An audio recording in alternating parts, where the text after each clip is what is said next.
Now, each month, we've been bringing you one entrepreneur service organization in Reno to give you an idea about what they're doing and how they can help your business. And this month, we have Dave from NCET. So, Dave.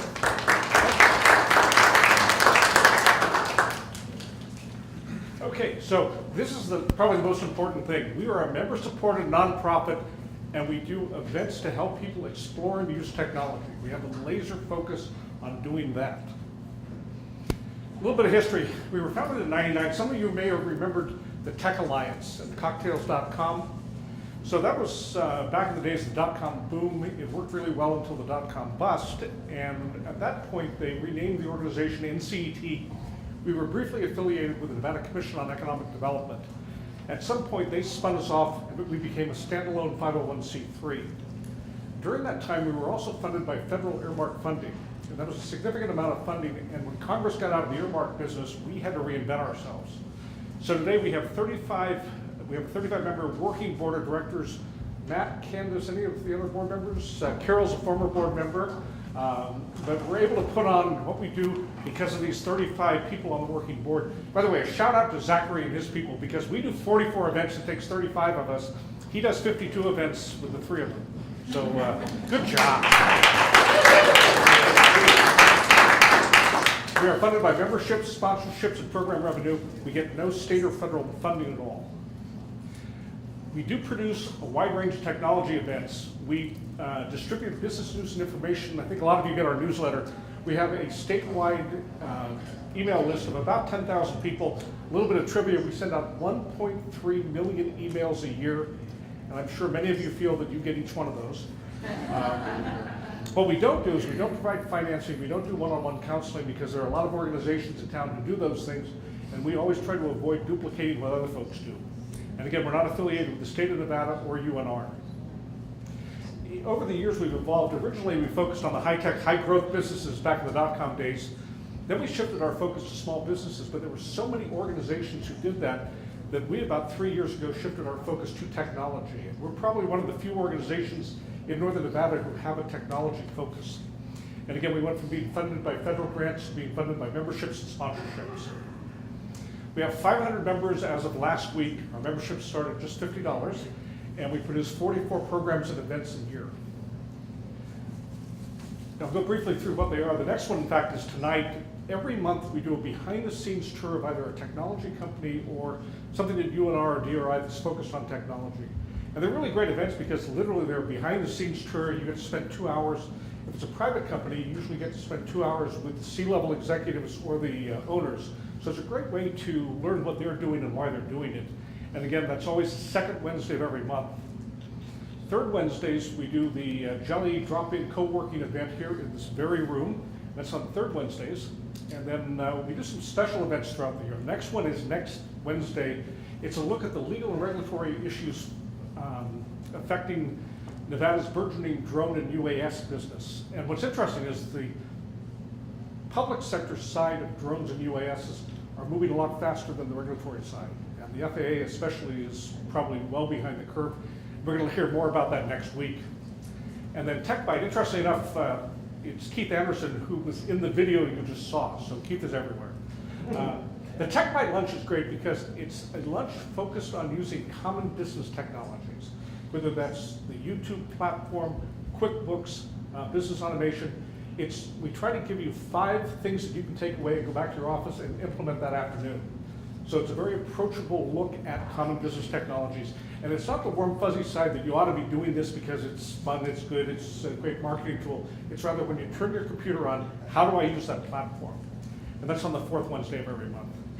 Our big event's coming up, the Expo. It's 5 weeks from Friday. It's about 100 exhibitors, 10 educational sessions, great networking because it's about 1,000 people there. This is our 10th one in Reno, and it is my personal favorite of the year.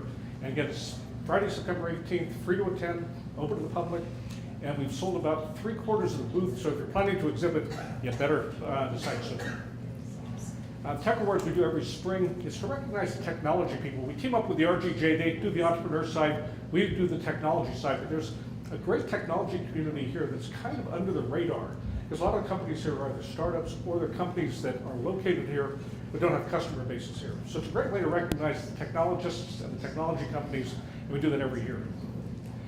And Eric, I loved your question, what you can do for us. So what you can do for us is attend our events, become a member, $50, and I just happen to have my card reader, so, and you can volunteer. We are always looking for people to volunteer at the Tech Wednesday and Tech Bite events, and we need people to volunteer to help get people in and out of the expo. So I hopefully stayed within my 6 minutes, and now I'll open up the Q&A.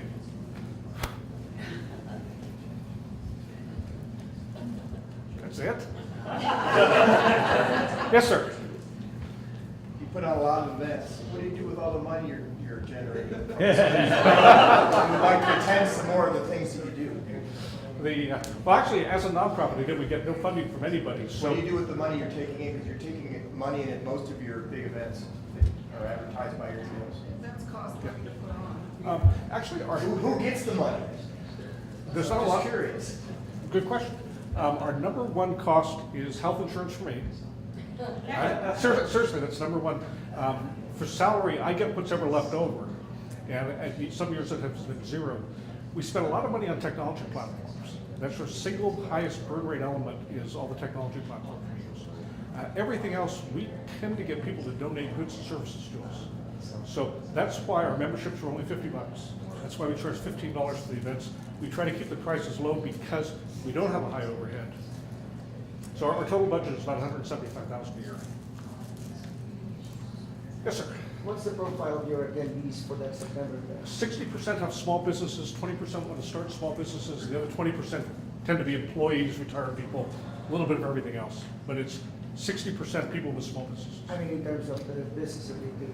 The exhibitors tend to be medium and large businesses who want to reach those small businesses. So I can't easily pull it up, but it's people like professional services firms, telecommunication companies, printers, people who sell tchotchkes. It's people who want to provide goods and services and assistance to small businesses. And in fact, it's the only business to small business expo in Nevada, and it's focused entirely on that. And we have about 20 booths left. Yes, ma'am. I have a quick question for you. So what do you think is the best technology right now? Well, your members. I'm sorry, I couldn't quite hear your The question. best, the most innovative technology. Maybe you can share with us. Well, it's interesting. Wearing my NCT hat, we don't really bump into that, but putting on, the other thing, I'm the chair of the Entrepreneurship Nevada group. I'm also co-founder of the Reno Angels. We have so much software technology starting here. And what's interesting, within that, there's a large subset of medical software technology. And those are the two things we see a lot of. The other one, and this was surprising, was when we started looking at those drone lunches, I thought the business opportunity was building drones. The business opportunity is buying a drone from somebody else and doing something with it, whether it's agricultural surveys, cinematography. I came out of the cable and satellite business, and back then if you wanted an aerial shot, you had a helicopter, a gyroscopic mount, a Panavision camera, 5 technicians who were all union.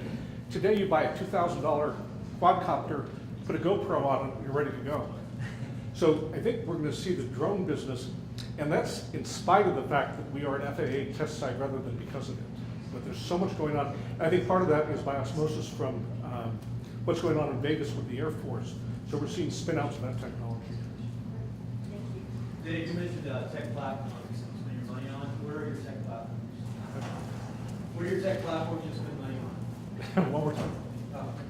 What are your tech platforms you spend money on? Oh, okay. We use a lot of tech platforms. That's a great question. There's a lot of free tech platforms. So we use Wild Apricot, which is a Canadian/Russian software package that does membership. Sorry, that does membership and event management. We use Constant Contact for our emails. We've got. Okay, I'm going to have Matt or somebody help me out on this. Those are the two big ones I spend most of my time on. But Your finance books. oh, then QuickBooks for Finance, PayPal for merchant services, and all of those are interrelated. And Keith Anderson's wife, Erin Anderson, is on our board, and she's in charge of making all those tech platforms talk to each other. And those are the one things we can't get donated to us, and the interoperability of those different platforms is an ongoing challenge. And then we use Facebook, YouTube, Flickr, Twitter, Instagram, and all of those are pretty well automated together so that we don't have to go in there and manually do a lot of things. Yes, ma'am. What is the biggest problem that you're seeing tech companies startups with small tech companies in the area? What is that number one issue that you're dealing with? Okay, to be real honest, I think a lot of them think that they can only survive if they get external financing. And I think they need to get the mindset that people look at angels and think that angel groups are going to finance every startup there is, whether it's tech or low tech or no tech. And they're not. They're going to look for companies that have revenue, and they expect most companies to bootstrap themselves and to have at least some revenue before they look for external financing. And I think we need to change the mindset of tech groups that you need to have people write checks to you for what you're doing, rather than have people write checks to you to support you.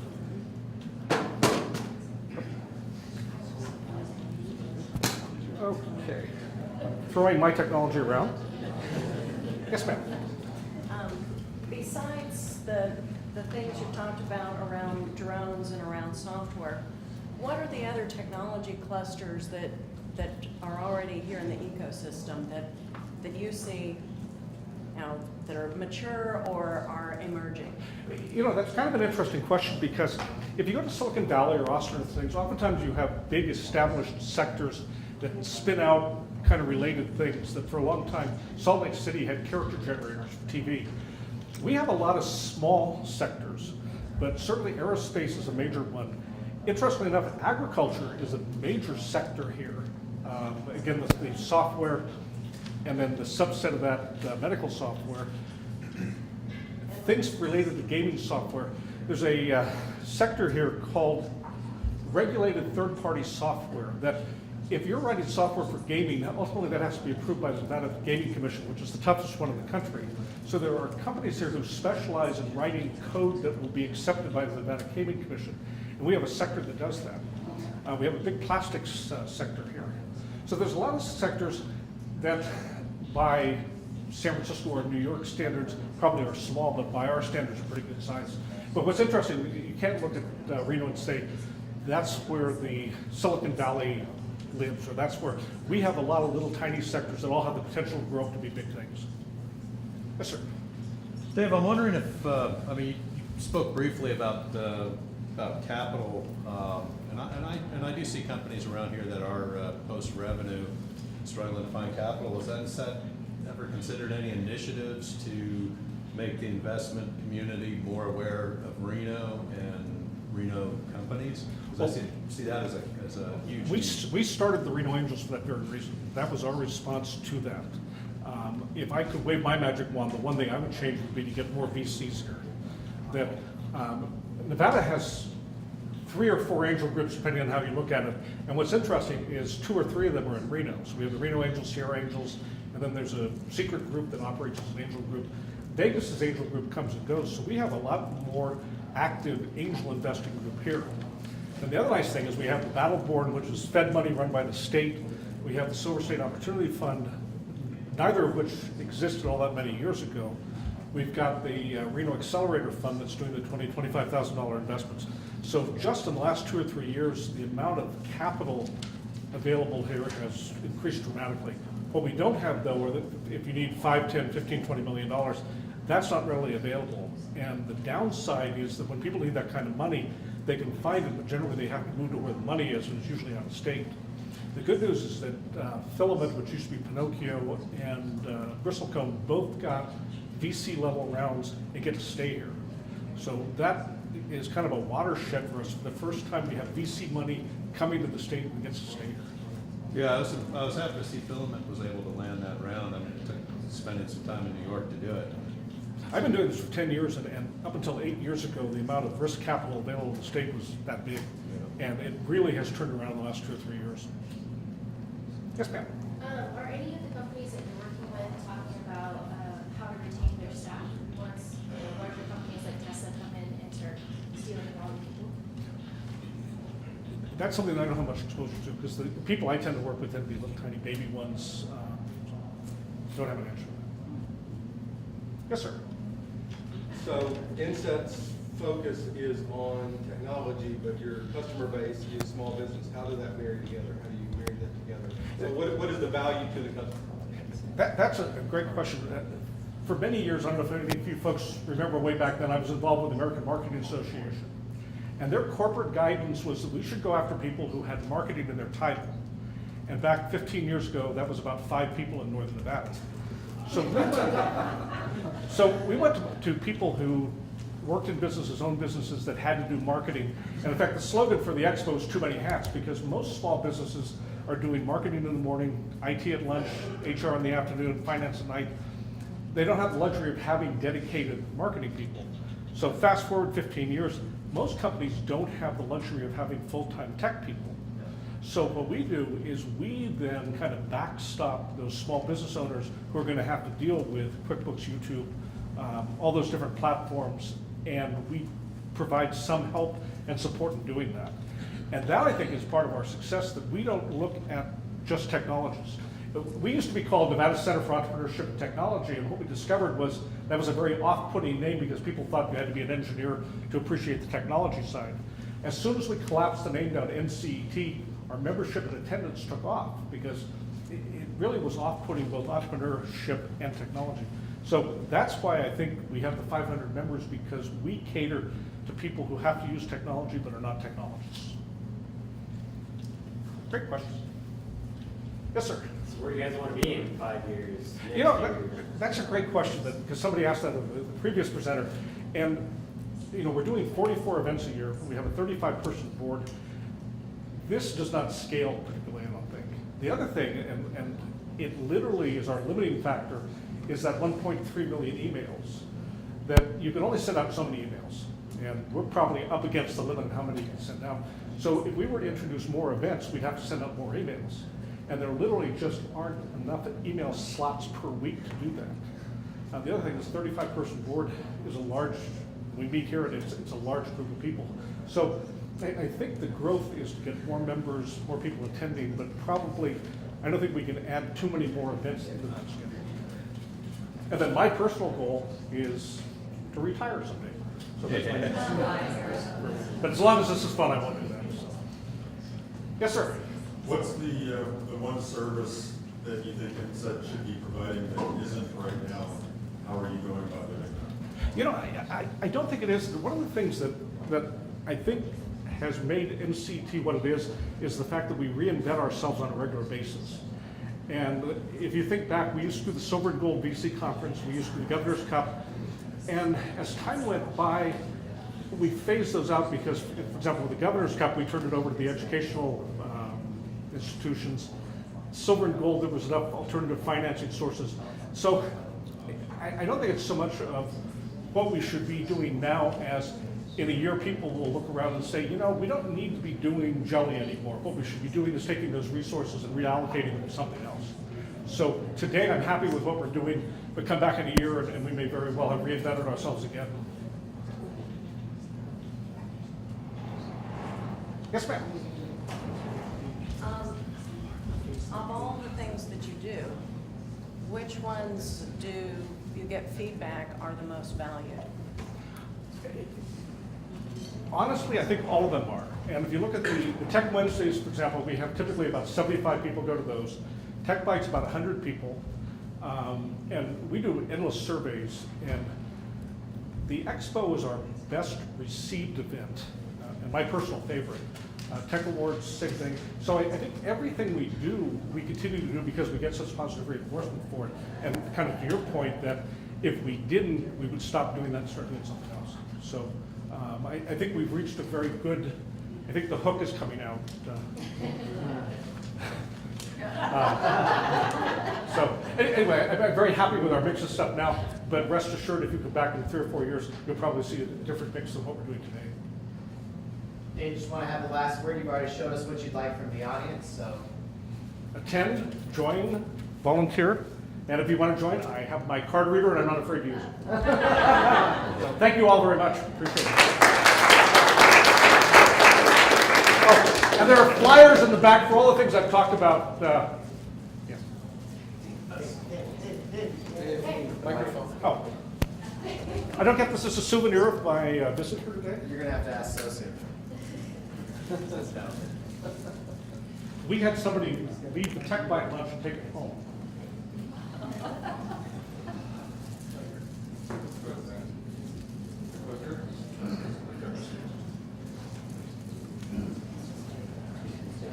Great, thanks Dave for another great presentation in our Entrepreneur Service Organization series. So it's great having you here. I went through the questions. You guys are at 1 million cups, if you forgot. And without further delay, I'll bring up Candace from Swill.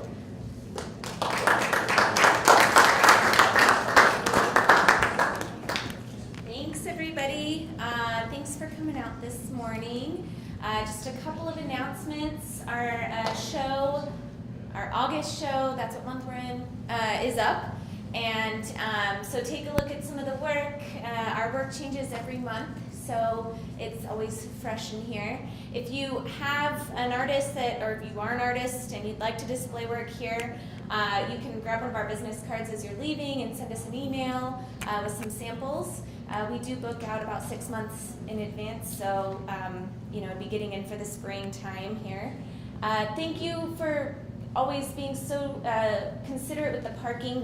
We're really lucky here to have parking across the street, and we try to be conscientious of our neighbors, making sure that they can get open and welcome their business in while we're all in here. So thank you for that. Next Wednesday, we have the NCET Jelly from 2 to 5. And then right after that, we have Business Structures 101 with Miss Sarah Coolidge. So that'll be from 5 to 7. So I will just see all of you guys here the entire day next week. Don't worry, we'll keep you caffeinated and fed. So thanks so much for coming out. We'll see you next week.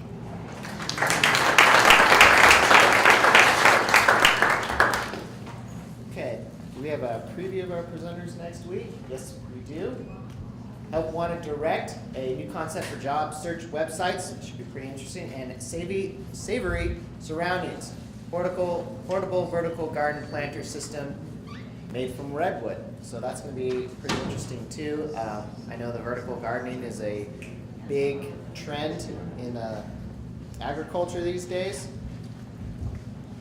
So that was 1 million cups. Thanks again to our great audience for coming out. Fantastic questions. It's nice to see the room full again. So give yourself a big round of applause and we'll see you next week.